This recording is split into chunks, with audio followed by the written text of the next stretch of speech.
didn't stop. Call Massey & Associates before evidence disappears. Massey & Associates, you gotta get Gary.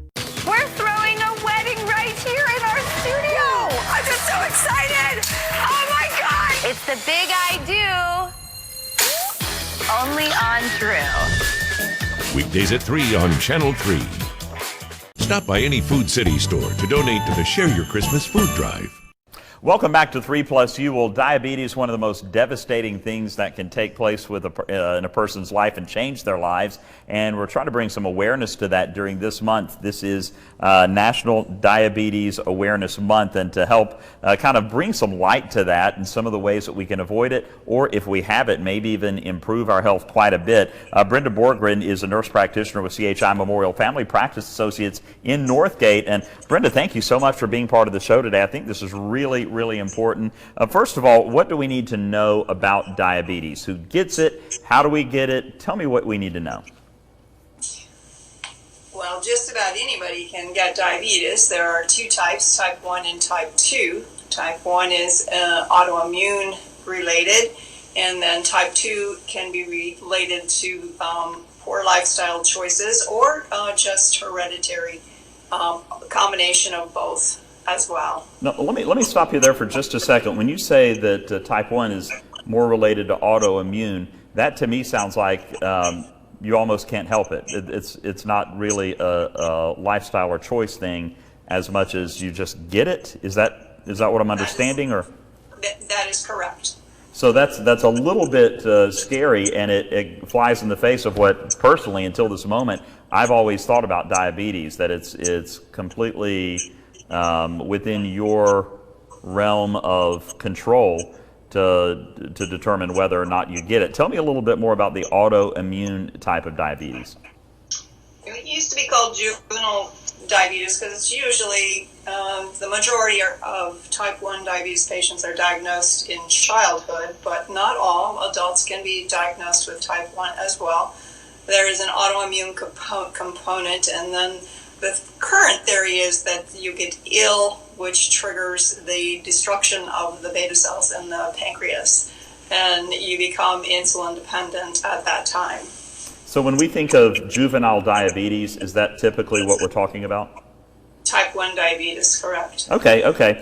Now, let's switch over to, I'm assuming it's called type 2 diabetes, the one that is a little more lifestyle driven. Are people predisposed to type 2 diabetes, or is it everybody kind of has the same risk just based on your lifestyle? No, type 2 diabetes has a very strong genetic component.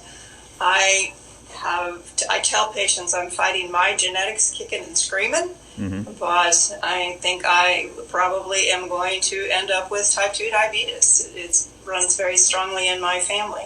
So let's say even though I don't like patients to put blame on themselves. You can make all the right choices and then, still get type 2 diabetes. So the genetics is that strong that it's kind of like, well, you know what, it's really strong in my family. Father, grandfather, grandmother had it. I'm 90% going to get it. Do we have high percentages like that we can assign to someone who has that genetic component? Well, I don't want to make anything black and white. Yeah. Definitely, if you have that strong of family history, you want to do everything you can possibly do to maintain a healthy lifestyle. Eating healthy, which is just 50% vegetables and fruit, and daily exercise is very, very powerful medicine. I cannot stress that strong enough. For type 1 or type 2, that is a very huge component of managing diabetes. And I'm looking at some of the things that you've listed and you just mentioned healthy eating, exercise. Tell me about the My Plate regarding the healthy eating. What is My Plate? How can that help us keep on track? I like to keep things simple when I talk to patients about healthy eating, and the My Plate, the healthy plate, shows patients very easily that 50% of your daily diet should consist of vegetables and fruit. Fresh is best, frozen is second best. And then a fourth of your plate is your starches, your carbohydrates, so that includes potatoes, corn, peas, beans/legumes, rice and pasta, breads. So only a fourth of your meal should come from all of those food groups. And then a fourth of your plate, of course, is your protein or your meat. And when you say 50% is fruits and vegetables, or did you just say vegetables? Vegetables and fruit. This comes from an internationally known endocrinologist, this quote: "There's no such thing as a bad vegetable or fruit. Nobody gains weight eating vegetables and fruit." Now, see, that surprises me. Because I feel like I've heard that the sugar in fruits, like you don't want to eat too many apples or too many oranges or whatever. 2 to 3 pieces of fruit every day is good for us. I am breaking out the fruit. Diabetes. That actually makes me very encouraged and happy because I love fruit. Hate vegetables. So do I. Hate vegetables. I'm not going to lie. That's a struggle. But I'm almost expecting you to say, if you eat boiled okra, you'll really reduce your risk. No, but that's a lot. It really is a lot of fruit and vegetables, and it does take a conscious effort because I don't think people are eating 50% of their diet in a natural way. Most people are not in that habit. So that's a habit that people have to form, right? We all have to work on that, yes. And you're right. Most of us are not eating 50% of our daily diet, vegetables and fruit. We're not. We don't. They take more time. They take more organization and thinking about what you're going to have for breakfast and lunch in order to incorporate vegetables versus a sandwich and chips or sandwich and fries. And that's so true. Every time I've lost weight successfully, it's always been me thinking about, planning, keeping a diary of every single thing that I'm eating. And you can lose weight rather quickly if you're really attentive to that. But it's when I don't have time, I'm busy, I'm just going to grab this, grab that. That's when you don't really know what you're putting in your body and how those foods are working together, and you can really mess yourself up.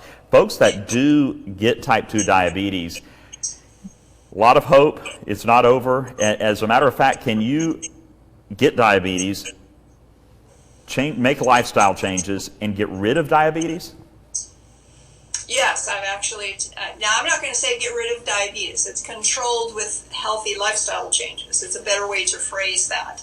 And I have been able to take patients, and I've actually had siblings get off of all of their diabetes, cholesterol, and high blood pressure medications by getting down to a normal weight, maintaining that, and maintaining daily physical activity.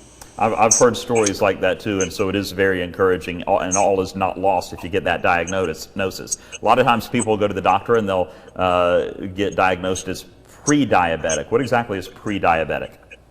Pre-diabetes is a diagnosis to help encourage patients to start those therapeutic lifestyle changes. Is the reason that diagnosis was developed. When your A1C is 5.7, which is an average blood sugar of about 157 for a 3-month period of time, that is where you are diagnosed with pre-diabetes.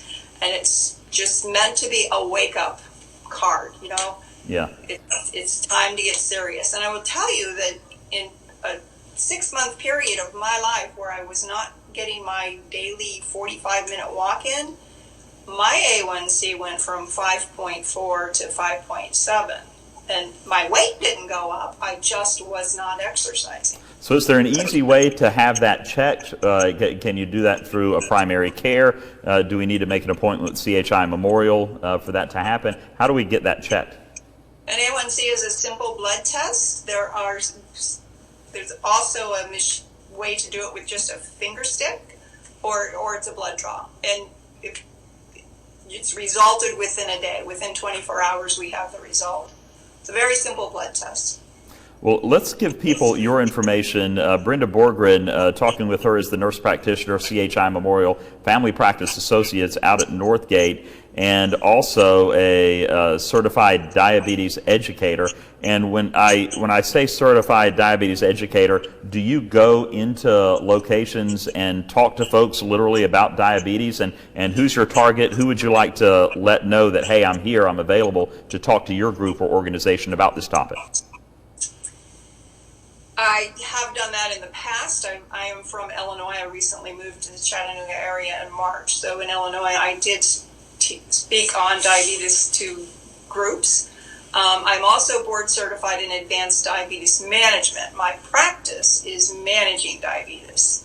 I don't practice as a certified diabetes educator, but I do have that certification and can speak about diabetes to particular groups if they are interested in that talk. Well, you just spoke to a lot of people about it in a very effective way, and thank you for doing that and raising the alarm here during Diabetes Month, the month of November. Thank you so much, Brenda. I appreciate you being part of the show. If you want to get in touch with Brenda, and this sounds like something you need to get checked out, you or a loved one, you can certainly get in touch with her. CHI Memorial, there is the phone number 870-1999. CHI Memorial Family Practice Associates, and again, her name, Brenda Borkgren, Borkgren. Thank you so much, Miss Brenda. We'll take a quick break and have more 3+U right after this. We know that moving can be stressful, but we've got the solution with my guaranteed offer plan. You see, you get to skip the staging, the showings, and all those